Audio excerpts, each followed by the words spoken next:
Pourquoi je suis restée aussi longtemps avec lui? C'est pas facile à expliquer. Ça s'est fait doucement et puis au début il y avait de l'amour, j'y croyais, comme tout le monde.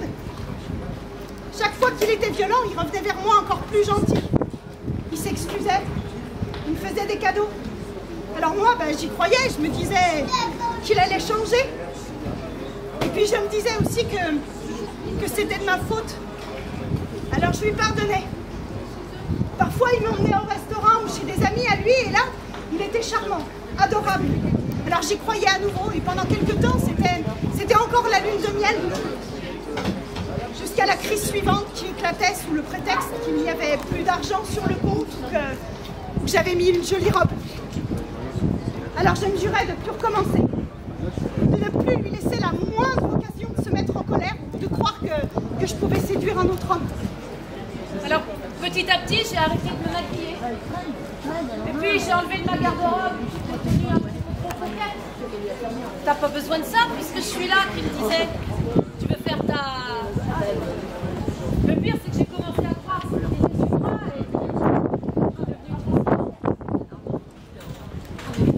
et puis un jour il m'a tapé dessus parce qu'il me trouvait trop moche, trop mal habillée, que je ne méritais pas le respect, que je ne le méritais pas. J'étais devenue une moins que rien à ses yeux et aux miens. Pourquoi je ne suis pas partie plus tôt, qu'ils me disent les autres? Les autres. Parce que souvent, je mentais. Parce que j'avais peur de leur regard. J'avais peur de passer pour une faiblarde ou une folle.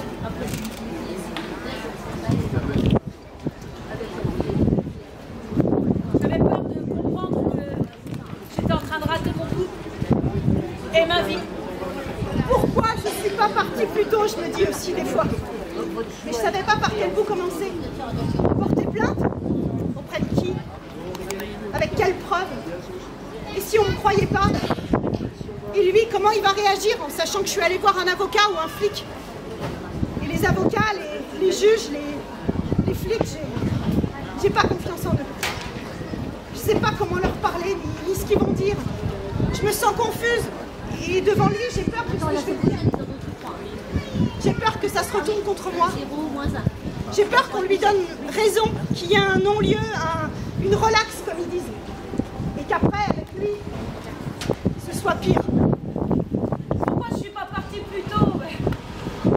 Mais parce que j'avais peur. Parce que les coups, les menaces, les insultes, les humiliations, ça fait mal. En fait, j'avais peur de lui. Puis j'avais aussi peur de mourir. Le plus dur à comprendre, c'est que je me sentais coupable. Coupable d'avoir aimé un homme violent. Qui en plus est le père de mes enfants. C'est pas facile d'être amoureuse du docteur Jekyll quand on connaît aussi Mr. Hyde.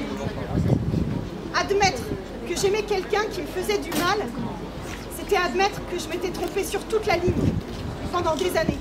Et tant qu'on y croit, il y a de l'espoir et il y a de la vie. Et puis si ça s'arrête, je vais retrouver quoi? Toute seule, avec les enfants? Et où je vivrai? De quoi je vivrai? Que vont penser ma famille, mes amis?